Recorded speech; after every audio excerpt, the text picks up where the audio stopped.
Buenas tardes a todos, nuevamente bienvenidos y bienvenidos también a los que nos ven a través de las redes sociales. Dios les bendiga, saludos desde su iglesia Camino de Santidad en Acapulco, Guerrero.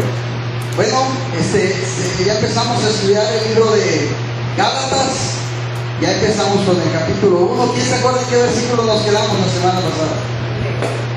En el 9, así es, terminamos el 9. Así que hoy vamos a empezar a partir del versículo 10. Así que si tienen sus Biblias, busquen Gálatas, capítulo 1, versículo 10. Ahí es donde vamos a comenzar en esta tarde. Y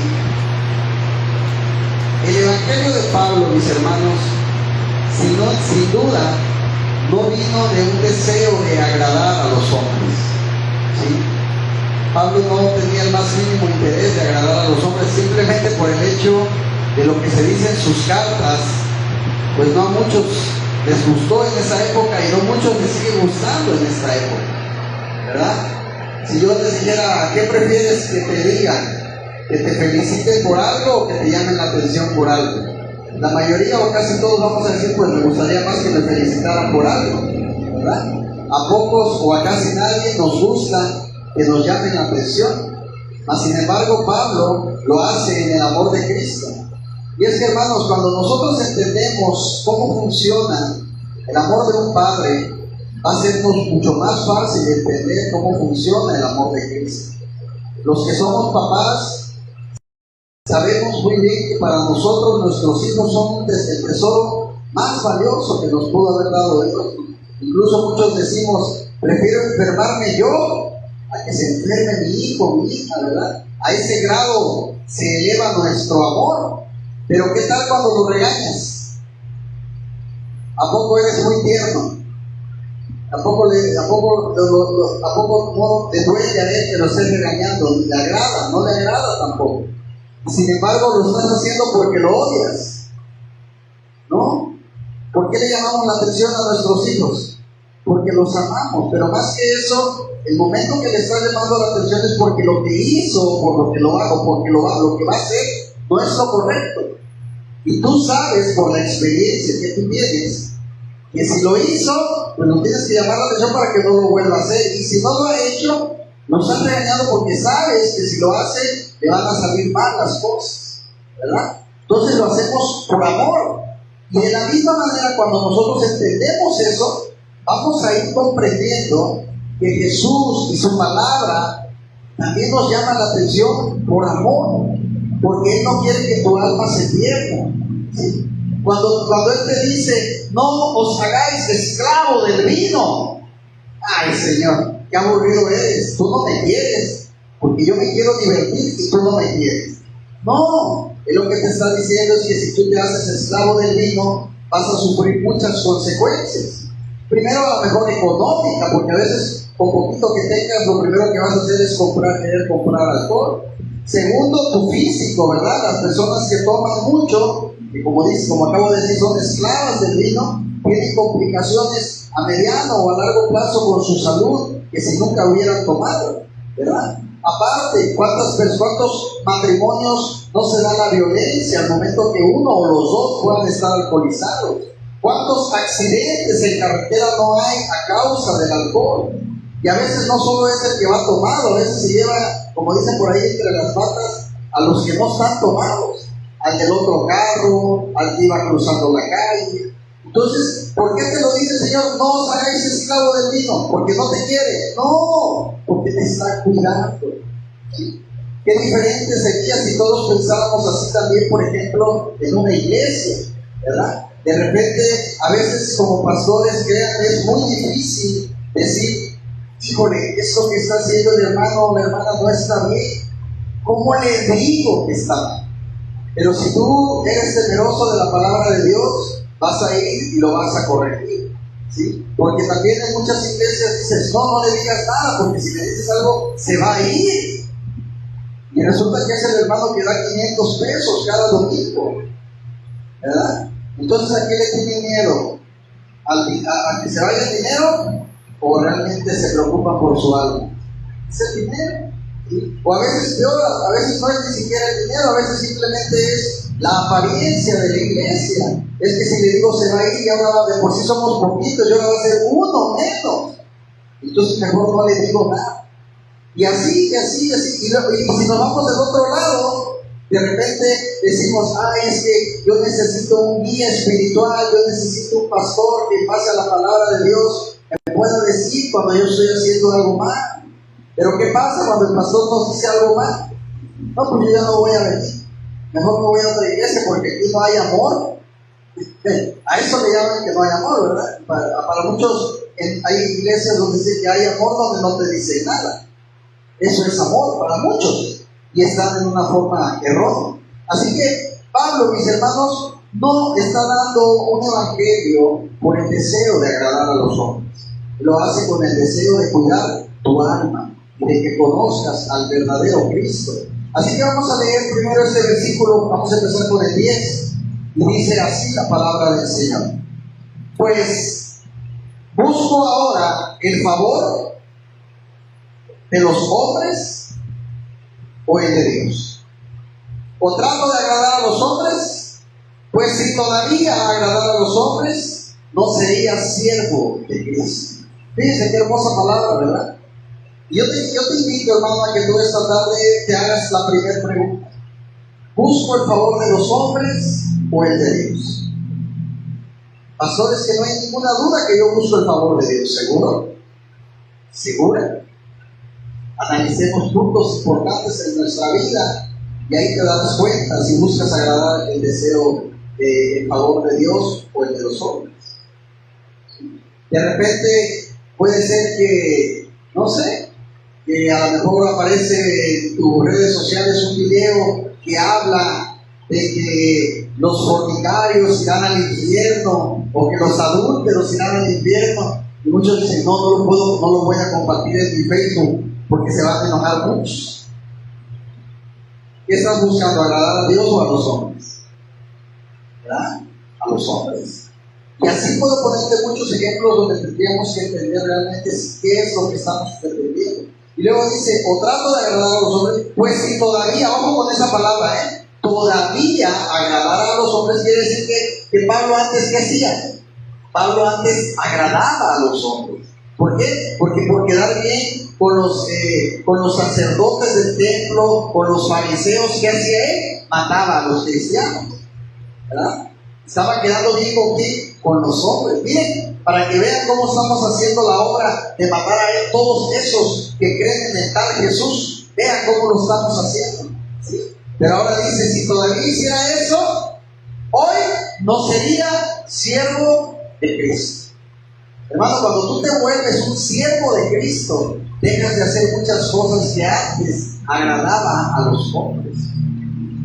Y si tú no has dejado de hacer nada que agradaba a los hombres, lamento decirte que todavía no eres un siervo de Cristo. Así que dice, busco ahora el favor de los hombres.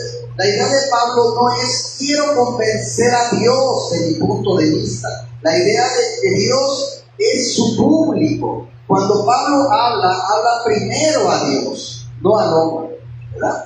Dice, o trato de agradar a los hombres. La primera obligación de Pablo, ¿cuál es, hermanos? ¿Y cuál debe de ser la de nosotros? ¿Agradar a quién? A Dios. Esa es la primera obligación. No a los hombres, mis hermanos. No lo haría de ninguna manera, solo para complacer a su público, ¿verdad? Que era de Pablo antes. Él estaba más preocupado ahora, en este momento de su vida, por complacer a Dios. Aunque no se diga expresamente, hermanos, tenemos la sensación de que Pablo está haciendo una diferencia entre él y los que trajeron también ahora un evangelio diferente.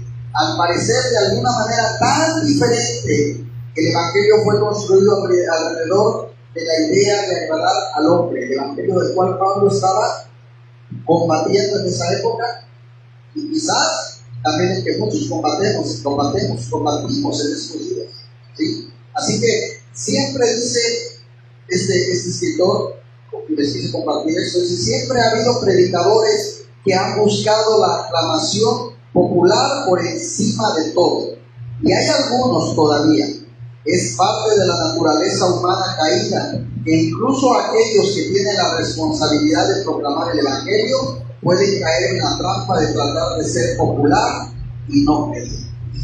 Hermanos, muchos pastores también han pasado en algunas iglesias a nivel mundial que predican la verdad de Cristo y al frustrarse porque sienten que la iglesia no crece, que no se llena, o que a lo mejor él quisiera ampliar su templo y no llega la ofrenda para poder hacer eso, terminan por ceder a las mentiras del enemigo, compartiendo o distorsionando el evangelio y compartiendo ahora un evangelio de la prosperidad, y entonces ven que se empieza a llenar porque a mucha gente lo que le agrada, ven que empieza a llenarse las arcas y se desviaron completamente del camino, ¿sí? Así que siempre va a haber y siempre va a existir ese tipo de predicadores. Pero dice Pablo, si todavía agradara a los hombres, yo no sería un siervo de Cristo. Para Pablo, y yo creo que para ti y para mí, es una o la otra. No se puede tener las dos, ¿sí? Hay por ahí, hemos oído que dicen que a dos amos sirve, con uno el amo, ¿verdad? Así que o sirves al mundo o sirves a Cristo. No se puede a los dos mismos. Lamento dar esa noticia, pero no se puede. No podía él dirigir su ministerio hacia agradar a los hombres y al mismo tiempo a Jesús. Y si su preocupación no es la primera para complacer a Jesucristo, entonces, hermanos, no es un siervo de Jesucristo. Todos los días tú te tienes que levantar con la idea de decir, hoy quiero complacer a Jesús. ¿Qué decisión vas a tomar? La que complazca a Jesús. ¿Voy a ir o no voy a ir? Si le agrada a Jesús, voy. Si a Jesús no le agrada, ¿vas a hablar o vas a callar? Si a Jesús le agrada que calle, voy a callar. Aunque mi carne quiera hablar, si Jesús me está pidiendo que calle, voy a callar. ¿Te vas a desprender o te vas a aferrar? Lo que Jesús pide. Siempre, hermanos, complacer a Jesús. Siempre. Y créeme que tu vida mejorará en muchos aspectos. No digo que no va a haber problemas, pero sí vas a tener muchas bendiciones de parte de Dios. Así que, siervo, tal vez no sea mejor la mejor traducción, la palabra siervo de Cristo. Puede ser esclavo también traducido. Y es lamentable que nuestras traducciones, por ejemplo, del inglés, mis hermanos, deben fallar de manera consistente para dar a esta palabra su verdadero significado, fomentando así la falsa concepción de un servicio cristiano como algo voluntario o de tiempo parcial. Tal característica es del idealismo religioso moderno. El siervo de Cristo, hermanos, no es libre de ofrecer o negar su servicio. ¿Pasó? ¿Por qué no? Porque simplemente tu vida no es tuya. ¿A quién te pertenece tu vida? A Cristo. Así que está en el que quieras o no quieras servirle al Señor. No es que quieras, lo tienes que hacer. ¿Por qué? Porque Cristo ha dado la vida por ti. Bueno, versículos 11 y 12, el origen divino del Evangelio de Pablo. Versículos 11 y 12. Dice: mas os hago saber, hermanos, que el Evangelio anunciado por mí no es según hombre. Pues yo ni lo recibí, ni lo aprendí de hombre alguno, sino por revelación de ¿quién? De Jesucristo. Qué hermoso, ¿verdad? El Evangelio que os he predicado. Pablo hace un juego de palabras cuando se refiere al Evangelio que yo prediqué a ustedes. Dice, no está de acuerdo con el hombre, encontrarse con el otro Evangelio traído por los demás. El mensaje de Pablo era una revelación de Dios. El mensaje de Pablo no fue el intento de un hombre para alcanzar y comprender a Dios, sino que fue el esfuerzo de Dios para inclinarse y comunicarse con el hombre. Los hombres pueden tener muchas cosas maravillosas que nos enseñan, pero la revelación de Dios tiene todas las cosas que pertenecen a la vida y a la piedad. Ahora más que nunca, el mundo necesita el buen consejo y la sabiduría del hombre, hermanos, que sin duda alguna necesita la revelación de Dios. ¿Quién te va a dar un mejor consejo? ¿Un hombre que tiene la sabiduría y que busca la sabiduría de Dios, o un hombre que tiene la sabiduría del mundo? Así que es importante entender eso. ¿Acaso el mensaje de Pablo, el mensaje de la Biblia, en realidad viene de Dios? ¿O es un buen logro de la búsqueda espiritual y moral del hombre a Dios? Si el Evangelio de Pablo, la Biblia, el mensaje, realmente vino de Dios, entonces es el hecho más importante del mundo, hermano. Si es solo una invención o un logro humano, entonces es la mentira más peligrosa del mundo. No hay ninguna escasez de personas que dicen que tienen una revelación de Dios, pero tenemos que tener cuidado de no considerar que un mensaje siendo de Dios, si no lo es realmente.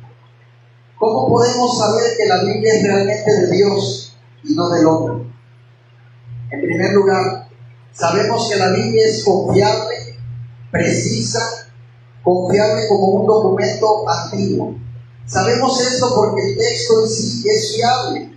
Lo sabemos desde el estudio, desde la comparación de manuscritos antiguos, y lo sabemos porque la arqueología, hermanos, ha confirmado y apoyado el registro bíblico de muchas cosas. Incluso la misma ciencia nunca ha contradecido a la Biblia. Personas, lugares y eventos que en la Biblia los ha verificado varias veces la arqueología. Y eso es hermoso. ¿Cómo podemos pensar que la Biblia no puede ser de Dios cuando podemos ver autores con tantos años de diferencia, con tantos lugares de distancia, cuando no había Facebook, no había internet, no había televisión, y cómo coinciden en tantas cosas?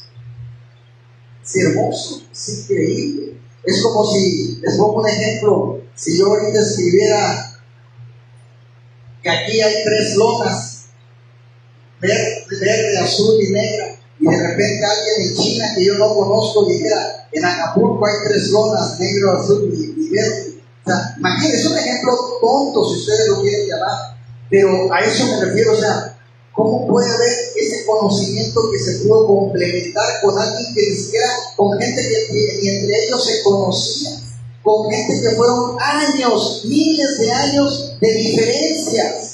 Unos ya estaban muertos cuando el otro estaba escribiendo, uno todavía no nacía cuando el otro ya escribía, y cosas así.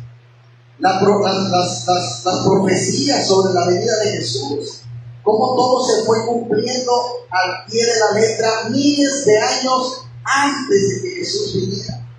Y entonces podemos decir muchos, es que era un cuento de hadas, es que alguien se lo inventó. Y entonces hoy en día viene la ciencia y descubre un mar, donde hubo un mar, y se encuentran huesos y ruedas de carruajes, donde era el mar rojo. ¿Sí? Y luego vienen y encuentran una piedra partida a la mitad, más o menos como donde Moisés sacó algo, ¿verdad? Y luego encuentran y han encontrado muchas cosas, hermanos, que uno puede decir, o uno no puede decir, esto es un cuento, la verdad. Así que simplemente es sorprendente. En segundo lugar, sabemos que la Biblia es única y especial entre todos los libros que se han escrito. Es único en su continuidad. Se escriben más de 1600 años en este libro, más de 60 generaciones por más de 40 autores en 3 continentes diferentes, en diferentes circunstancias, lugares, momentos, diferentes estados de ánimo, en 3 idiomas, en relación con decenas de temas polémicos, pero habla con una sola voz. Y es único en su circulación, siendo el libro más publicado y más popular de toda la historia. Es único en su traducción, siendo el primer libro traducido y habiendo sido traducido a más idiomas que cualquier otro libro. Es único en su supervivencia después de haber sobrevivido los estragos del tiempo, la transcripción manual de la persecución y la crítica. Es único en su honestidad, que trata de los pecados y fracasos de sus héroes de una manera bastante desconocida entre la literatura antigua. Es único en su influencia, que tiene de lejos una mayor influencia en la cultura y la literatura que cualquier otro libro de existencia. Hermanos, yo les puedo asegurar que en México hay más gente que conoce la Biblia que la Constitución política. Hay mucha gente que tú puedes salir allá que incluso siendo inconversa le puedes decir, dime 3 citas bíblicas, y luego dime 3 artículos de la Constitución. Van a conocer más también, aún siendo inconversos. En tercer lugar, la Biblia es un libro de la profecía predictiva, literalmente cumplida. Por ejemplo, hay alrededor de 300 profecías concernientes al Mesías. 300. Que eran exactamente, literalmente cumplidas por Jesús. El nacimiento en Belén, la forma de su muerte, el entierro, la resurrección. Otro ejemplo es que la Biblia describe el ascenso de 4 imperios mundiales sucesivos: Babilonia, Persia, Grecia y Roma, con tal exactitud que todos los críticos que pueden hacer es afirmar que el pasaje fue escrito en realidad después de los sucesos ocurridos. Mucha gente dice, eso lo escribieron ya que pasó todo, y no, porque fue tan exacto que es increíble creer lo que se escribió antes de que ocurriera, no después. ¿Sí? En cuarto lugar, la Biblia es un libro que ha cambiado profundamente la vida de millones de personas, independientemente de su raza, la clase, el sexo, la localidad, la edad o la condición social. Hermanos, la Biblia es un libro maravilloso. Es la palabra de Dios. Es la palabra de Dios. Es la voz de Dios hablando. Cuando tú la abres, es Dios hablando a tu vida. Y muchos dicen, Señor, háblame. Por ahí esto es una imagen, ¿verdad? Y dicen, tu Biblia, háblala. No la abrimos. Y miren, ese libro realmente, hermanos, tiene un poder, porque es el poder de Dios. Es un poder de verdad que a veces no hay palabras para describir. Hermanos, hay testimonios de cómo ese libro ha salvado vidas. De verdad.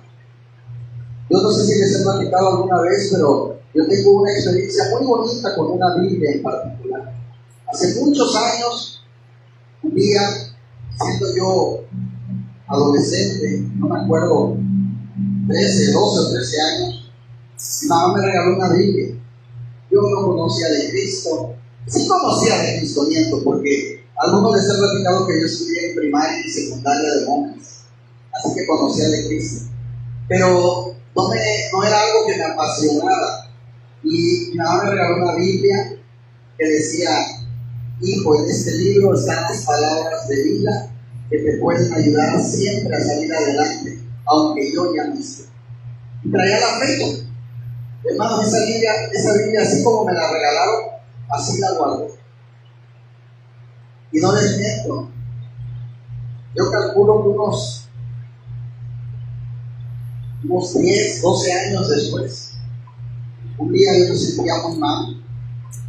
Mi vida estaba toda destruida, desorientada, quebrada, partida, como le quieran llamar.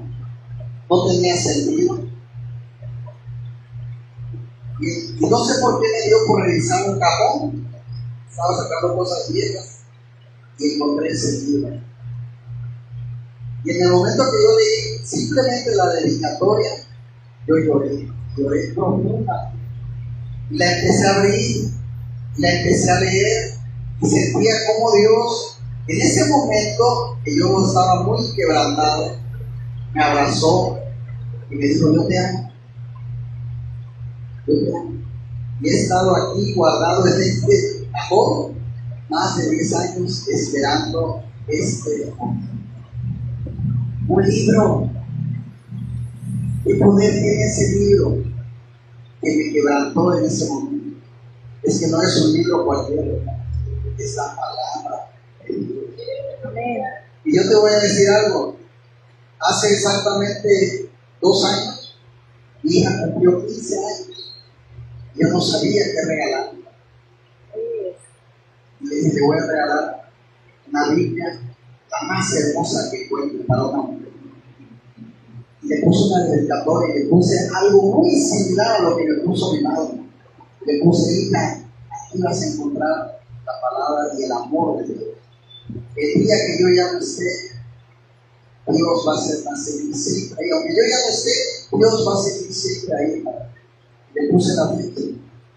Hoy mi hija está a punto de cumplir 18 años en estos días, en estos meses. Le pregunto, ¿has leído la Biblia? Y se me ha terminado tiempo. Pero no me arrepiento del regalo que hice. ¿Sabe por qué? Porque yo tengo fe en que en el momento en que mi hija lo necesite, ese libro va a estar ahí. Y ella lo va a abrir y va a sentir lo mismo que yo sentí cuando abrí la Biblia que me regaló mi mamá. Así que ¿quieres que te dé un buen consejo esta tarde? Muchas veces queremos regalarle una Biblia al hermano cristiano. Regálaselo al que no necesita. Y dile, el día que tú quieras, abre este libro y encontrarás el amor más grande del mundo, el de un Dios que dio la vida. Y no te preocupes si no la abre este año, si no la abre este día, este mes, a lo mejor, no, ojalá que no te pase como a mí, que pasaron 10 años, pero ten fe que un día ese libro se va a abrir. Ten fe que un día ese libro se va a abrir. Como yo la tengo conmigo. Pero es un libro hermoso, hermanos. Es un libro hermoso. Uno puede ver toda esta evidencia y podría decir, hay muchos que podrían decir, esto no viene de Dios, es un invento. Se reconoce el punto, pero sí nos da una razón para creer que lo hizo. Al final, hermanos, creyendo que la Biblia es de Dios, necesitamos saber que es un paso de fe. ¿Sí? Pero un paso de fe inteligente e informado, no un acto de fe ciego. Yo, dice Pablo, ese versículo que vemos ahí, ni lo recibí de hombre, ni me fue enseñado, sino que por revelación de Jesucristo. La propia relación de Pablo con este evangelio, hermanos, fue único. Casi todo el mundo escucha el evangelio de otra persona, lo que es una forma normal de Dios de comunicar el evangelio. Pero Pablo no era normal en este sentido. Recibió el evangelio de una dramática revelación directa cuando se encontró con Jesús en camino a Damasco. Hermano, yo no sé qué harías tú si de camino a tu casa hoy te encuentras a Jesús. Fíjense cómo somos. Y esto demuestra una vez más que muchas veces nuestros sentimientos y nuestros pensamientos se dejan llevar mucho por la emoción. ¿Cuántos creen que la palabra de Dios dice ir y predicar el evangelio a toda criatura? ¿Lo creemos o no lo creemos? Sin embargo, ¿lo hacemos o no lo hacemos? La realidad es que no siempre. Pero te pongo un ejemplo. Si hoy te encontraras a Jesús camino a tu casa, se te apareciera físicamente, no una cantidad de cosas, no espiritualmente, que oye una voz, no, físicamente. Y en eso Julio y Cali se adelantan y América se queda atrás y te dice, América, soy Jesús. Y lo vieras brillar, así. Y pónganse el nombre de América ustedes, Susi, Antonio, Fernando. Y te dijera, ya no huyas más. Ve y comparte el evangelio. Hermanos, muchos mañana estaremos hablando de Cristo a todo el mundo. Y eso es como que tenemos que entender que estamos llenos de emociones. Y quizás a muchos nos faltan convicciones. Yo no digo que esté mal que se te apareciera Jesús y que te lo dijera. Me refiero a que no tienes que esperar a que eso pase. cuando ya hay una orden de Él. ¿En dónde?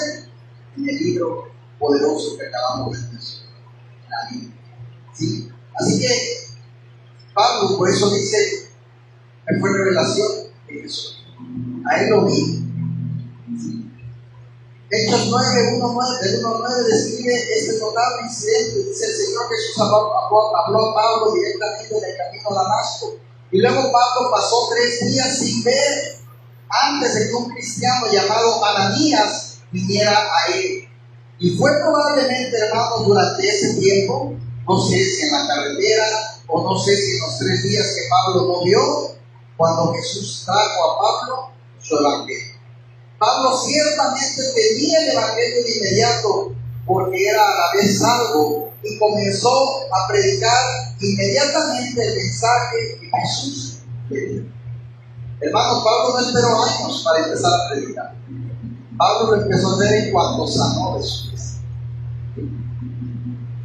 Y tú y yo hemos sido sanados de la vista, de esa ceguera espiritual que tú y yo teníamos.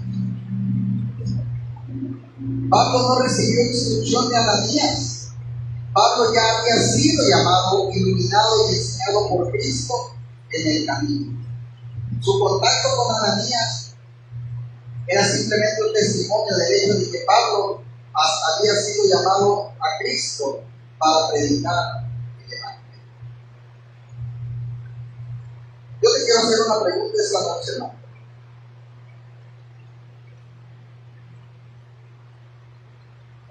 ¿Cuántos creen que fueron salvados por Cristo? Todos. ¿Cuántos creen que fueron llamados por Cristo? Debemos estar conscientes, hermanos, de que fuimos llamados por Cristo. Ahora te quiero hacer una última pregunta. Si tú fuiste salvado y llamado por Cristo, ¿por qué crees que lo fuiste? ¿Por qué fuiste salvado? Y otra pregunta sería, ¿para qué fuiste llamado? ¿Quién puede contestar? No, digo.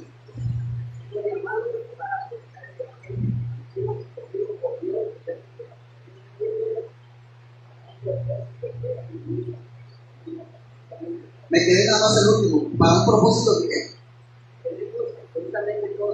¿Qué qué? Que tenemos. Perdón, pero fuimos llamados, dice el hermano Víctor, escogidos desde antes de la fundación. Hermano, tú todavía nacías y Dios le había dicho, Lupita, vas a hacer tu nombre. Sí, te van a tardar algo, pero de que vas a hacer, vas a hacer. ¿Verdad? A lo mejor a otros no. A otros les digo, tú jovencito vas a ser para mí. Tú hasta los 40, tú hasta los 60. Tú hasta un segundo antes de que te vayas a morir, pero vas a ser para mí. ¿Verdad? Pero la otra pregunta era, si somos llamados, ¿pero para qué? Y ahora dice, para predicar el evangelio. Y muchos te voy a decir cómo están. Les voy a poner un ejemplo. Así están. Axel, ven.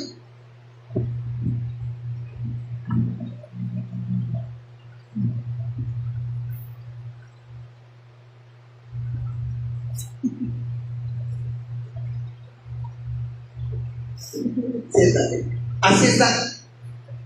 ¿Qué dice Axel? Lo llamé. Pero llega. No saben para qué lo llamé. ¿Vieron que no estaba Axel? ¿Por qué? Tiene razón Axel. Bueno, papá, dime, me deja aquí como ridículo, ¿no? Así estamos en la vida, hermano. Sí me llamó Dios. ¿A qué? ¿No saben a qué los llamó Dios? No estamos haciendo nada para Dios. Dios me llamó a que yo viniera a sentarme todos los domingos a una banca y orar y levantar a las manos. A eso me llamó Dios. ¿No? Dios me llamó a que yo venga los sábados a limpiar la iglesia. No. Dios me llamó a cantar 4 canciones cada domingo. No. Es más, Dios me llamó a estar aquí hablando los domingos y los miércoles de la palabra de Dios. No. Dios nos llamó a predicar el Evangelio, a vivir su Evangelio, a ser testimonio del Evangelio, a dar amor, a mostrar el amor de Cristo a cada persona. Tenemos que obedecer el llamado de Dios, hermano. No hagamos ese llamado inútil, no hagamos ese llamado hueco en el que nos llamó y ya estamos cómodos. Alguien se preocupó por tu alma y fue alguien que Dios usó. Fue alguien que Dios usó para decirte: Leti, Bernardo, ve a la iglesia, busca a Cristo, cambia tu vida. Y hoy Dios quiere que tú hagas lo mismo por otros. Como dice la palabra, hermanos, también escuchen los obreros. ¿Sí, hermano? Dice la palabra de Isaías, para dar libertad a los cautivos. Es como se me figura ahorita que lo está diciendo el hermano Víctor, como alguien que tiene la llave y tú estás encerrado y yo llego y te abro y ¡vamos! ¿Verdad? Pero muchos vemos el candado y andamos así con las llaves aquí jugando, ¿verdad? Como le damos vuelta. Ahí está el candado y ya están encerradas esas almas cautivas. Y yo te pregunto, ¿a qué hora van a ir a abrir el candado? ¿A qué hora van a ir a decir, jale el portón, vámonos, son libres? Como cuando sueltan a los caballos, ¿verdad? Allá en los corrales. Vámonos. Necesitamos, hermanos, hacer vivo el llamado que Dios nos ha hecho. Pablo demuestra su mensaje, que su mensaje, hermanos, no proviene del hombre. Vamos a leer del versículo 13 hasta el 24.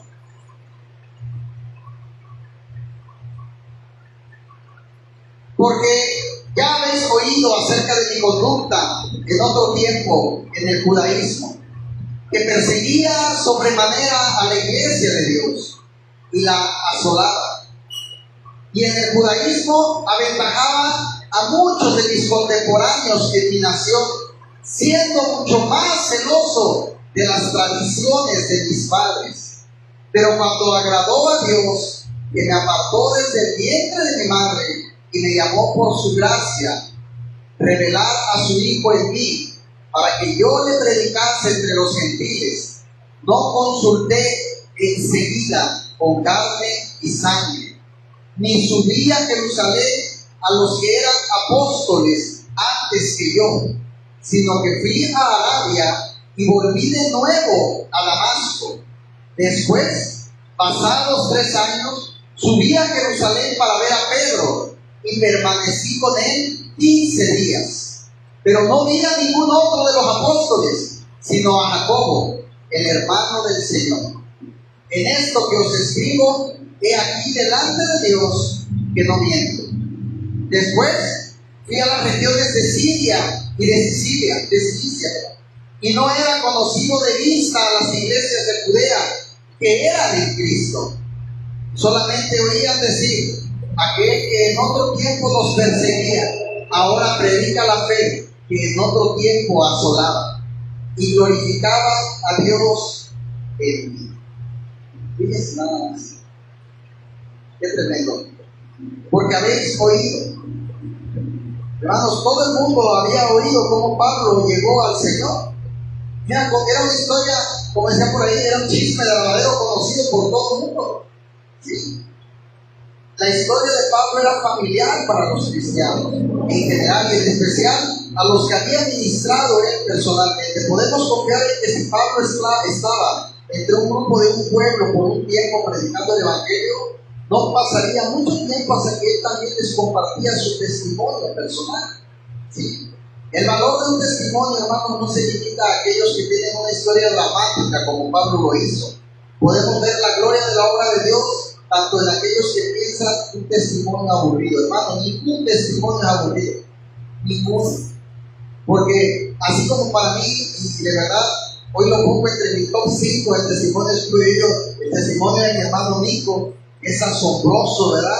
Como el carro, yo digo, no me lo quiero ni imaginar, pero imagino un carro desbaratado, y el hermano lo daba por fallecido, y cómo Dios lo regresa a la vida. Es un testimonio impactante. Y entonces el otro dice acá, híjole, yo nomás me acuerdo que yo nomás allí en mi banca lloré y recibí a Cristo. No, el tipo está padrísimo, el yo no digo cuento porque les va a aburrir. Hermano, ningún testimonio es aburrido, a eso me refiero.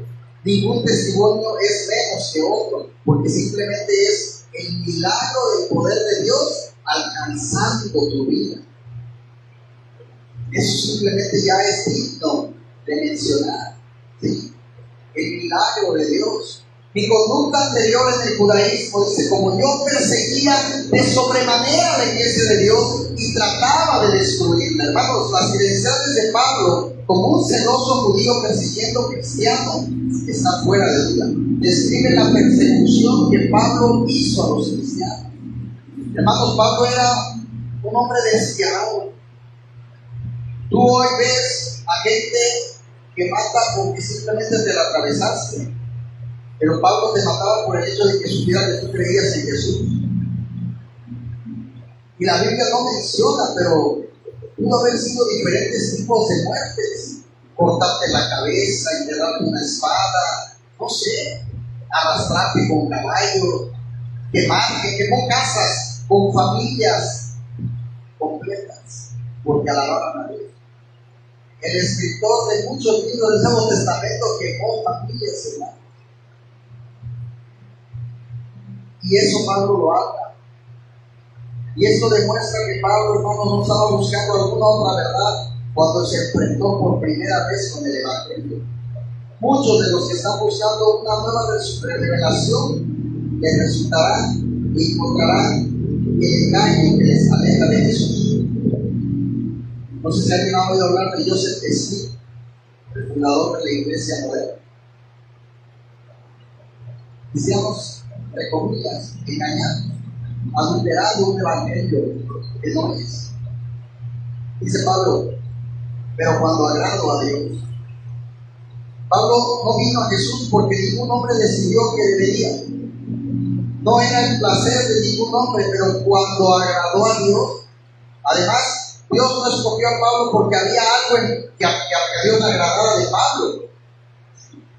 Dios llamó a Pablo por su gracia. ¿Qué es la gracia, hermano? El favor inmerecido. Hermano, cuando tú oigas la historia de Pablo, y no, ¿qué más? A mí me gustaría que cada uno por su cuenta estudiara y leyera, no de Pablo, de Saulo. Cuando tú estudies y leas todo lo que era Saulo y cómo después Dios lo usó, tú no puedes tener pretextos para decir, no, Señor, tú no me vas a usar. Usó a ese asesino. Lo usó y de gran manera. Yo no creo que tú seas tan malo como Saulo como para que Dios no te use. Esa es la gracia. Y muchos dicen, oye, no, ¿cómo vamos a Dios? Si yo soy un borracho, si yo soy un drogadicto, si yo soy un mujeriego, si yo fui una prostituta, si yo fui esto, si yo fui el otro. Esa es la gracia. No es por lo que hayamos sido o por lo que seamos, es por la gracia de Dios. Amén. Sabemos que esta llamada no fue nada que Pablo hizo, porque dijo que fue llamado desde el vientre de su madre. Por lo tanto, Dios llamó a Pablo antes de que Pablo haya hecho algo para merecerlo, hermano. Antes de que Pablo fuera un cristiano, se hizo hincapié en lo que había hecho. Dice, he perseguido. Y luego avanza, porque dice ahora, soy mucho más celoso. Primero lo perseguía y ahora lo ama tanto que le molesta que alguien no lo ame como él, ¿verdad? Dice, engaño. Una vez que Pablo sigue a Jesucristo, hizo hincapié en lo que Dios había hecho. Dios que me apartó, me llamó, reveló a su Hijo en mí. Martín Lutero resume la idea de Pablo, dice, Dios me llamó a cuenta de mi vida santa o debido a mi religión farisea o por mis oraciones y ayunos. No, pues bien, lo cierto es que Dios no me llamó a cuenta de mis blasfemias, persecuciones o opresiones. ¿Qué le impulsó entonces a Dios a llamar? Y solo hay una respuesta: su gracia. Quería demostrar que su vocación dependía de la elección secreta de Dios y que fue ordenado un apóstol, no porque él mismo haya instalado una oficina para su propia industria o porque Dios había discernido que era digno de tener ese nombre, sino porque antes de que él naciera ya había sido apartado para los propósitos de Dios. Apartado es una palabra importante, hermano. La palabra griega, apoizo, se relaciona con la palabra que se usa como un título para la élite religiosa en los días de Pablo. Los apartados, conocidos como los fariseos, ¿sí? Antes de que Pablo se acercó a Jesús, era un fariseo importante, hermano. Pero él no estaba realmente apartado para Dios. Ahora, a través de la obra de Jesús, él fue que estaba realmente, ahora sí, apartado para Dios. La palabra es similar a la de fariseo, y los fariseos estaban en ninguna duda al respecto. Sostuvieron firmemente que eran apartados de Dios. Luego dice, para revelar su Hijo en mí. Pablo habla de cómo Jesús se reveló a él, pero aquí es algo diferente, hermanos, es más glorioso. Jesús revela en Pablo. Dios quiere hacer algo más que revelar a Jesús en nosotros, hermanos. Él quiere revelar a Jesús en cada corazón. Lo que empieza siendo una revelación de Cristo a Pablo, se convierte en una revelación de Cristo en Pablo. Como el Espíritu produce sus frutos en el suelo. Dice, continúa diciendo, que yo les predicase entre los gentiles. Dios tiene un sentido del humor. No, Dios no juega chistes, hermano. Pero Él selecciona a un hombre antes de nacer para el trabajo de predicar el Evangelio a los gentiles. Y que el hombre crece odiando a los gentiles, creyendo que la única razón por la que Dios hizo gentiles era para que los alimentara en el fuego del infierno. Además, sobre su conversión, Pablo no consultó enseguida con carne y sangre para descubrir el contenido del Evangelio. No necesitaba hacerlo porque el Evangelio fue revelado directamente a Pablo por Jesús. No debemos pensar que Pablo está diciendo aquí que es un error escuchar el Evangelio a través de los demás, o que nos tiene que salvar una salvación interior. El punto es simplemente que el Evangelio que Pablo predicaba no era un Evangelio de un hombre, y esto se resuelve para siempre porque no lo recibió de cualquier hombre. Nosotros no predicamos, hermanos, aquí el Evangelio de un hombre. Aquí predicamos el Evangelio de Jesucristo. Amén. Así que Pablo no viajó a lo que podríamos llamar ahora Arabia Saudita, el área conocida en aquel tiempo como Arabia. En su día se extendió por todo el camino a la ciudad de Damasco. Pablo vivió probablemente en algún lugar tranquilo y en el desierto a las afueras de Damasco. A continuación, dice, después de 3 años, Pablo no aprendió el Evangelio desde los apóstoles, porque había sido un cristiano durante 3 años antes que él conociera a Pedro y a Santiago. Un nuevo convertido, sobre todo uno que había sido el primero en la persecución de los creyentes.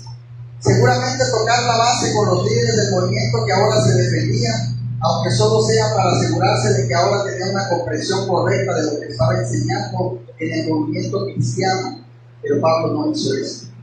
Luego dice, tampoco fue Pablo comisionado a comparecer ante los apóstoles como si tuviera que hacer un examen. Está indicado cuando Pablo escribió para ver a Pedro. La palabra para ver habla de alguien que viene como un turista, como una visita, una palabra que se usa. Dice Crisóstomo, para los que van a ver grandes y famosas ciudades. ¿Sí? La idea de que Pablo no recibió la orden de ir a Jerusalén para darle cuentas a Pedro o a los otros discípulos, sino es que fue por su propia voluntad y fue a visitarlos como cuando te visita un amigo o un familiar.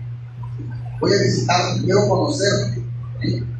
Solo que estaban oyendo, el que antes nos perseguía, ahora predica la fe que procuraba destruir.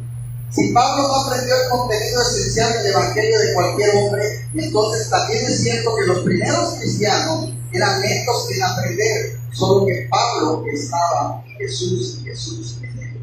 Todo lo que realmente sabían era que se habían convertido dramáticamente para los que glorificaban a Dios. Después de su conversión, Pablo ahora era un cristiano normal y lo fue toda su vida. La posición de Pablo como desconocido es ciertamente diferente de la costumbre de soplar a cualquier converso importante tan pronto como viene Jesús. Pablo estaba feliz y bien comunicado a pesar de estar muchos años en la oscuridad antes de que Dios lo resucitara. Hermanos, Pablo recibió un soplo directo de Jesús. Pero lo más importante, hermanos, cuando es realmente Jesús el que te toca, el cambio es inmediato. Pablo, 3 días duró ciego, sanó, y lo primero que hizo al pararse fue empezar a predicar el evangelio, hablar de ese Dios. Ahora tú dime, ¿qué tantos años llevaba Pablo de relación con Jesús? Lo acababa de conocer. ¿Cuántas veces Pablo había visto el amor de Cristo? A lo mejor ni siquiera ni una vez, pero hubo algo que transformó su corazón. Y es ahí la diferencia, hermanos, entre emoción y convicción. Siempre lo digo, y soy muy hincapié en eso, porque en muchos lugares, hermanos, no quiero decir iglesias, pero en muchos lugares, muchos pastores o muchos hermanos, de repente decimos, ¿quieren recibir a Cristo? Y muchos pasan y se ora por ellos, muchos lloran, muchos sienten esa emoción. Y yo te pregunto, cuando abren los ojos, hacen lo que hace Pablo. Van y empiezan a hablar del evangelio, se enamoran de Cristo. A veces simplemente quedan un sentimiento y salen de esa puerta y no pasa nada en su vida. Hermanos, aquí mismo, en este lugar, hemos sido testigos de gente que ha llorado, de gente que ha dicho que se arrepiente, de gente que ha pensado que ahora son cristianos y realmente no ha pasado nada. Claro, está al otro lado, gente que ha recibido a Cristo y se empieza a ver el cambio en sus vidas. Pero es muy diferente, hermanos. Es importante entender que muchos tenemos emociones, pero pocos tenemos convicciones. En toda esta sección, Pablo muestra ahí suficiente contacto entre él y los otros apóstoles para demostrar que estaban en perfecto acuerdo.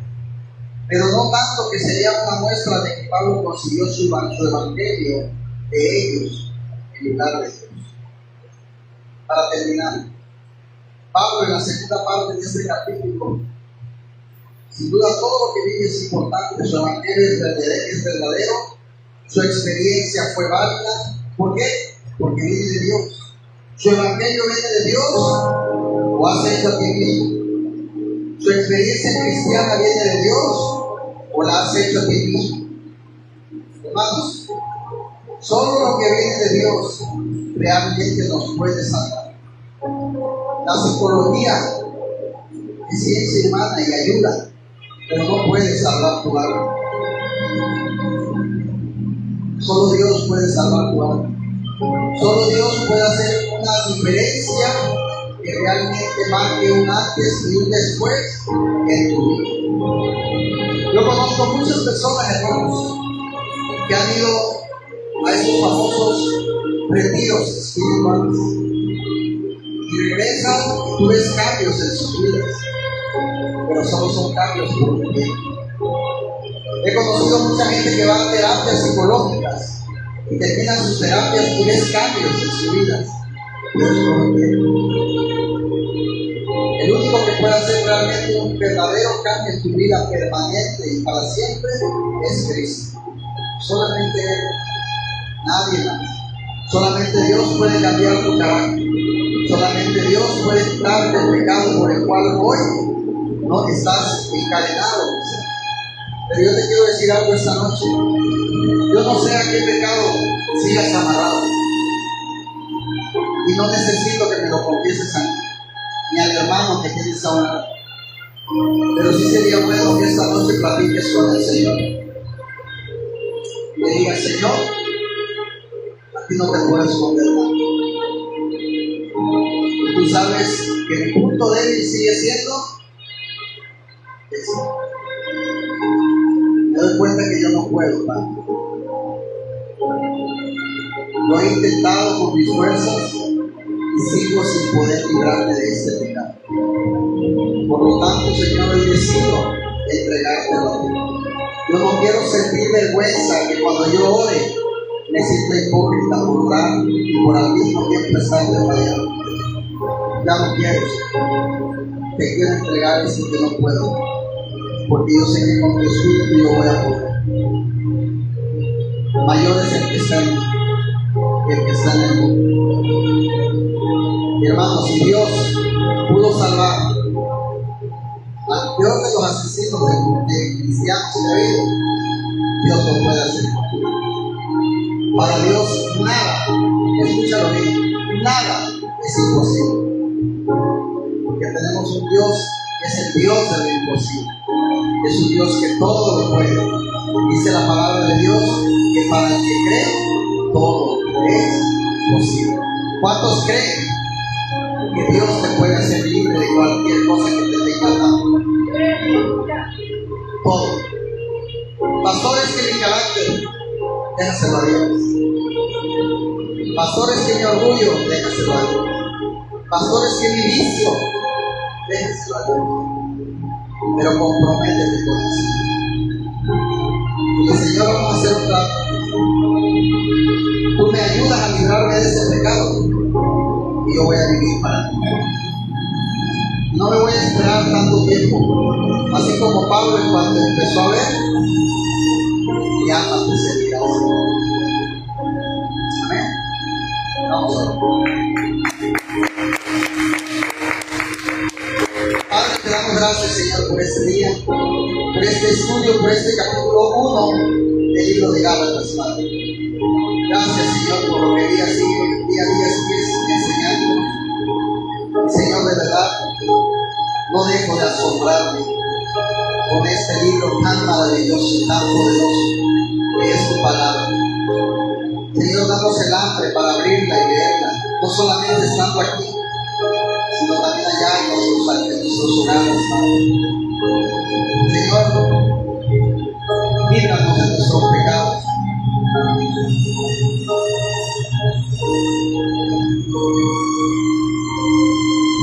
Dame la sabiduría, Señor, para entregarlo. Señor, tu palabra dice que con tu sangre en la cruz tú nos hiciste libres. Y quizás yo no he sabido valorar esa libertad. Quizás yo mismo me he puesto cadenas y ataduras, Padre, sin ni siquiera amarrarlas. Señor, ayúdame a entender que soy libre, que tú me has hecho libre, que tu sangre preciosa me ha hecho libre. Libre para servirte, libre para adorarte, libre para glorificarte, libre